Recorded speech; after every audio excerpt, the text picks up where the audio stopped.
दोस्तों, आज की इस गौतम बुद्ध कहानी के जरिए आप जानेंगे कि हमारी जिंदगी कितनी कीमती है और हमें अपनी इस कीमती जिंदगी को किस तरह जीना चाहिए। एक बार की बात है, गौतम बुद्ध अपने शिष्यों को जिंदगी से जुड़ी अच्छी बुरी चीजों का ज्ञान दे रहे थे। सभी शिष्य उनकी बातों को बहुत ध्यान से सुन रहे थे। उन सभी में एक शिष्य ऐसा था जिसे प्रश्न पूछने की बहुत आदत थी। वो उठकर गौतम बुद्ध के पास गया और उनसे बोला, आप हमें जिंदगी के बारे में जो कुछ सिखा रहे हैं उस सब का क्या फायदा, क्योंकि हम में से बहुत से बच्चों को ये भी नहीं पता कि हमारे जीवन का मूल्य क्या है और ये जीवन हमारे लिए कितना कीमती है। पहले आप हमें ये बताइए कि इस जीवन का मूल्य क्या है। अपने शिष्य की बात सुनकर गौतम बुद्ध अपने कक्ष में गए और एक चमकता हुआ पत्थर का टुकड़ा लेकर आए। वो टुकड़ा उन्होंने अपने शिष्य को दिया और बोले, मैं तुम्हें इस जीवन का मूल्य तब बताऊंगा जब तुम इस पत्थर का सही मूल्य पता लगा कर आओगे। साथ ही ये ध्यान रखना कि तुम्हें ये पत्थर का टुकड़ा किसी को बेचना नहीं है। गौतम बुद्ध की बात मानकर वो शिष्य बाजार की तरफ चला गया। बाजार में सबसे पहले उसकी नजर एक फल बेचने वाले पर पड़ी और उसने वो पत्थर उस फल वाले को दिखाया और बोला, इस पत्थर के बदले आप मुझे कितने फल दे सकते हो? फल वाला बोला, ये पत्थर कुछ खास तो नहीं है, लेकिन फिर भी इसके बदले में तुम्हें 10 केले दे सकता हूँ। वो शिष्य उस पत्थर को लेकर आगे चला गया। फिर उसे एक सब्जी वाला मिला।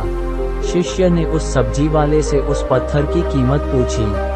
सब्जी वाले ने उस पत्थर को ध्यान से देखा और बोला, इस पत्थर की कीमत के बदले में तुम्हें ज्यादा से ज्यादा एक बोरी भर कर सब्जियां दे सकता हूँ। इसके बाद वो शिष्य उस पत्थर को लेकर एक सोने के व्यापारी के पास गया।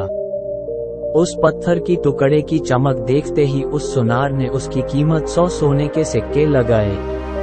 शिष्य ने वो टुकड़ा बेचने से मना किया तो वो सुनार उसके बदले 200 सोने के सिक्के देने को भी राजी हो गया, लेकिन शिष्य ने वो पत्थर नहीं बेचा।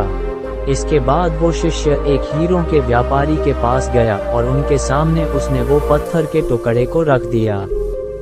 उस पत्थर को देखते ही हीरों के व्यापारी ने एक साफ कपड़ा बिछाया, उस पत्थर को उसके ऊपर रखा, फिर उसकी परिक्रमा की और हाथ जोड़कर उस पत्थर को कपड़े में लपेटते हुए वो बोला, तुम जिसे मामूली पत्थर समझकर उसकी कीमत पूछ रहे हो, असल में ये एक बेशकीमती रूबी है। ऐसा रूबी हर किसी को नहीं मिलता।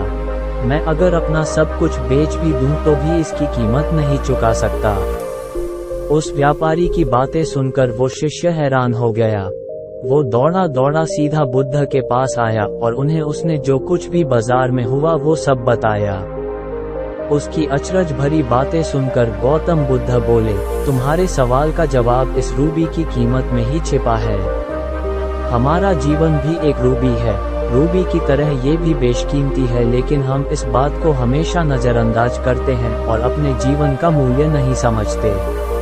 हम दूसरों को देखकर और उनके जैसा जीवन जीने की कोशिश में अपने जीवन की कीमत को कम कर देते हैं।